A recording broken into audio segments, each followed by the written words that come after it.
नमस्कार दोस्तों, भाई और बहनों, आप लोगों का ऑल इंडिया स्टडी में स्वागत है। आज हम जो पढ़ेंगे यूपी टेट का मॉडल पेपर 2019 का जो क्वेश्चन आया था 2019 में, उसको हम देखेंगे। जानते हैं, क्योंकि जो भी परीक्षा, कोई भी परीक्षा हो, उसको पास करने के लिए उसका एक स्ट्रेटजी अपनाना बहुत ज़रूरी है। तो सबसे पहले हम क्या करते देखते हैं कि अगले पिछले कई साल में कैसा पेपर बना रहा है, उसी हिसाब से हम पढ़ाई करेंगे। यही होता है सबसे बड़ा महत्वपूर्ण बिंदु। तो जब हम प्रीवियस ईयर का क्वेश्चन देख लेंगे, हल कर लेंगे, तो उसी हिसाब से हम पढ़ाई करेंगे। तो समझ में ही आ जाता है कि ऐसा ही क्वेश्चन पूछेगा, इस टाइप का ही। तो उसी टाइप से हम पढ़ाई स्टार्ट करेंगे। तो आइए प्रीवियस ईयर का देखते हैं, 2019 का जो पेपर आया था वो कैसा था। तो प्रश्न नंबर 1 से स्टार्ट करते हैं।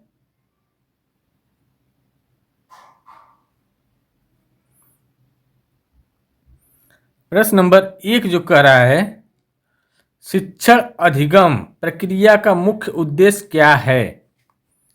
ठीक ना। तो जो मुख्य उद्देश्य पूछ रहा है, क्वेश्चन कैसा पूछ रहा है, शिक्षण अधिगम प्रक्रिया का मुख्य उद्देश्य क्या है। तो जो इसका सही होगा जवाब, वह होगा विद्यार्थियों को सक्रिय भागीदारी कराना। इसका सही ऑप्शन है विद्यार्थियों का सक्रिय भागीदारी कराना। सब 2019 में पूछे हुए क्वेश्चन है, पूरा वही सेट ही उठा लिए है, बस एक टाइप करवा दी की है। ठीक ना, उसमें साफ नहीं दिखता था। प्रश्न नंबर 2, बालक की अधिकतम वृद्धि किस आयु में होती है।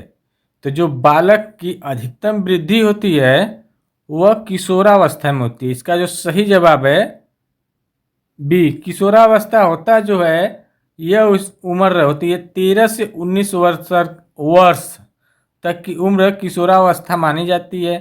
इसमें क्या होता है कि विकास की दर बहुत तेजी से होती है।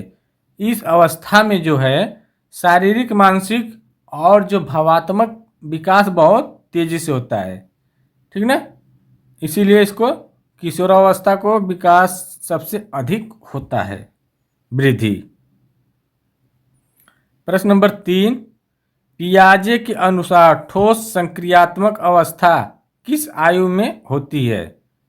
तो ये जो ठोस संक्रियात्मक अवस्था जो होती है 7 से 11 वर्ष की आयु में होती है। इसका जो सही जवाब है ऑप्शन नंबर बी।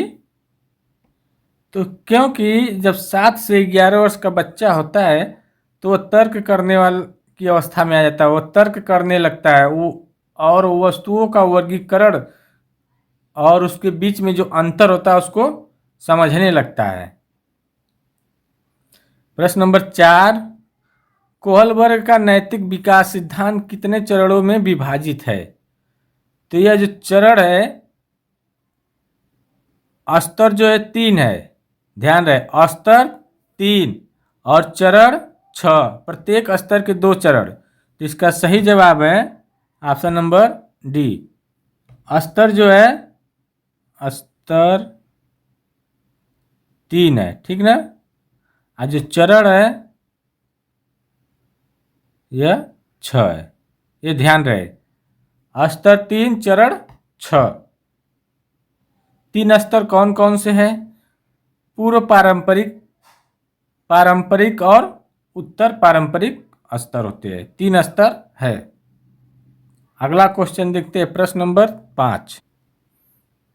प्रश्न नंबर 6 विवादित था, इसलिए उसको हम लेवे नहीं किए। ठीक है, प्रश्न नंबर 6, सीखना एक सामाजिक प्रक्रिया है, यह कथन किसका है। तो कह रहे हैं कि यह कौन बताया है कि सीखना एक सामाजिक प्रक्रिया है। तो यह जो बताए हैं वाइगोस्की, वाइगोस्की साहब ने बताया सीखना एक सामाजिक प्रक्रिया है। इन्होंने जो निकटस्थ विकास क्षेत्र जेडीपी का सिद्धांत दिया, जेडपीडी का जो सिद्धांत दिया है वाइगोस्की साहब ही ने दिया है। प्रश्न नंबर 7, अधिगम का परिणाम मुख्यतः किस पर निर्भर करता है? जो कह रहा है अधिगम का जो परिमाण है, अधिगम का जो परिणाम वो किस पर निर्भर करता है, ठीक ना? तो यह जो करता है विद्यार्थियों के प्रसार पर। इसका जो सही जवाब है ऑप्शन नंबर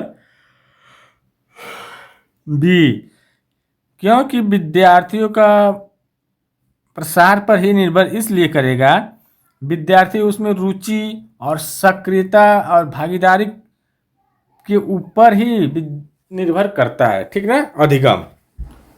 प्रश्न नंबर अगला देखते हैं।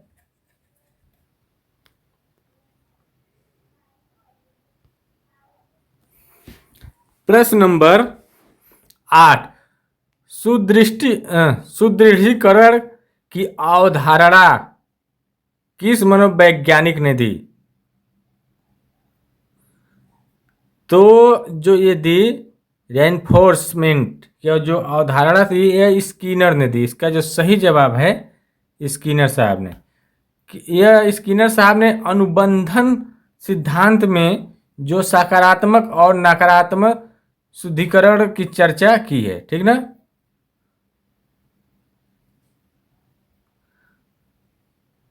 तो अनुबंधन का सिद्धांत किसने दिया? स्किनर साहब ने दिया, ठीक ना। प्रश्न नंबर 9, अधिगम वक्र किसे दर्शाता है? तो जो अधिगम वक्र होता है कर्व, वह किसे दिखाता है या दर्शाता है? सीखने की प्रगति का चित्रात्मक रूप। इसका जो सही जवाब है ऑप्शन नंबर बी, क्योंकि अधिगम वक्र और समय के जो परिवर्तन व आधार होते हैं और सीखने की गति के स्तर को वह बताता है। प्रश्न नंबर 10, बालक की बौद्धिक क्षमता मापने के लिए कौन सा परीक्षण किया जाता है? तो जो बौद्धिक क्षमता नापने के लिए हम जो प्रयोग करते हैं वो बुद्धि लब्धि परीक्षण। तो इसका सही जवाब है बुद्धि लब्धि। प्रश्न नंबर 11, सीखना अनुभव के परिणाम स्वरूप व्यवहार में अपेक्षाकृत अस्थायी परिवर्तन है। यह परिभाषा किसने या किसकी है? तो यह जो परिभाषा है यह गेट्स की है। इसका जो सही जवाब है गेट्स की है। प्रश्न नंबर 12, अधिगम का स्थानांतरण का अर्थ है।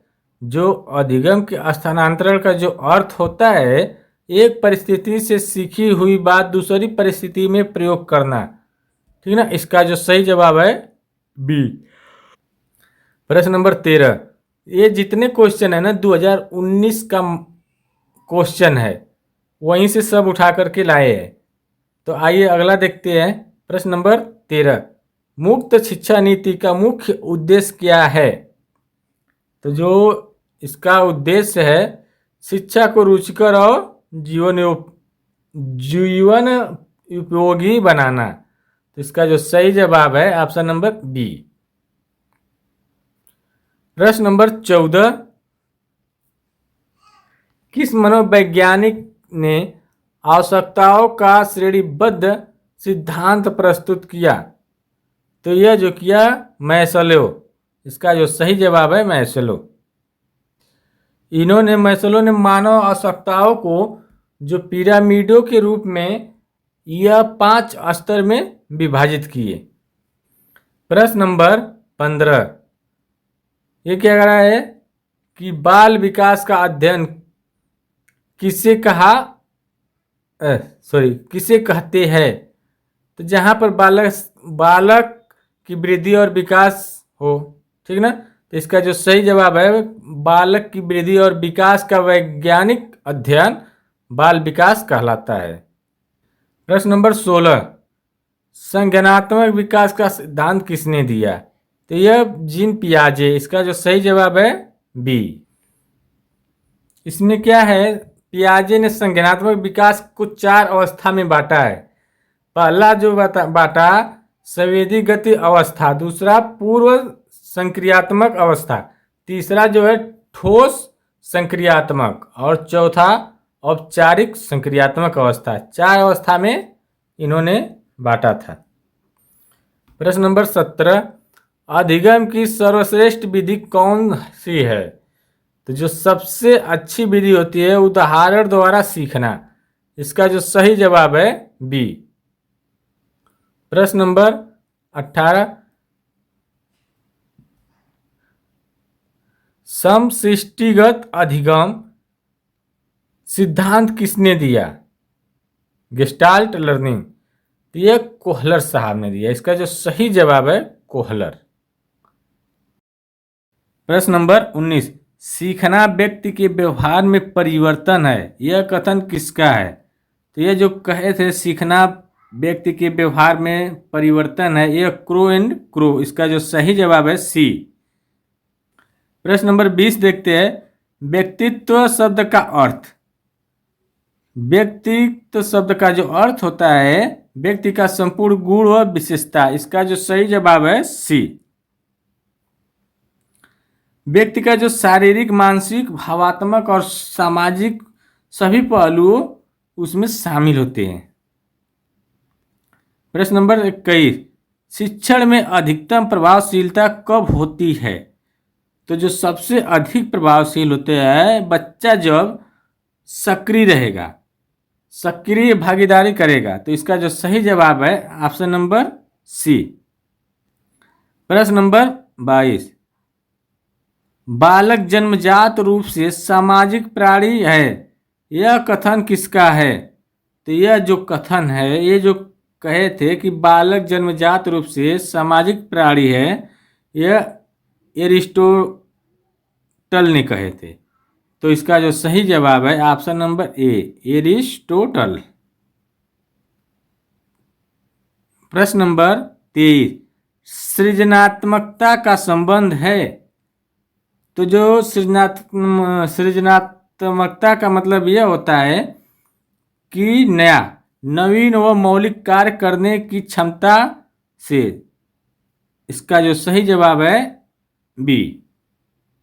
प्रश्न नंबर 24, शिक्षा का अधिकार अधिनियम आरटीए कब लागू हुआ? तो यह जो हुआ 2009 में। इसमें क्या बताया गया? 6 से 14 वर्ष के बच्चों को शिक्षा एक मौलिक अधिकार है।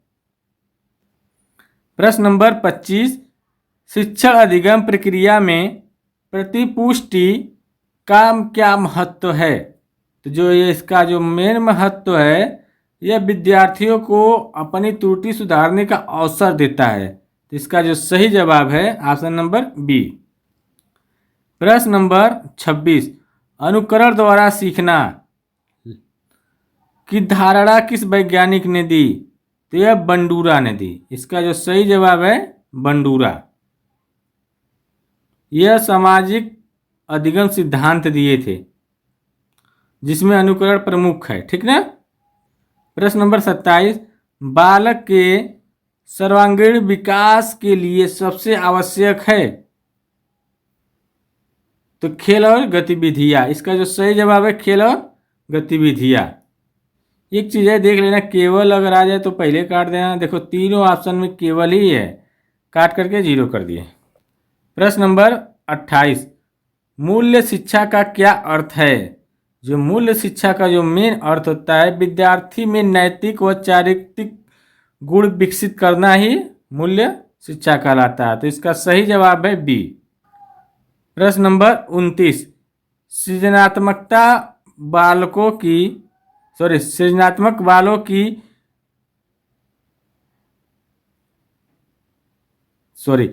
सृजनात्मक बालकों की पहचान कैसे की जाती है?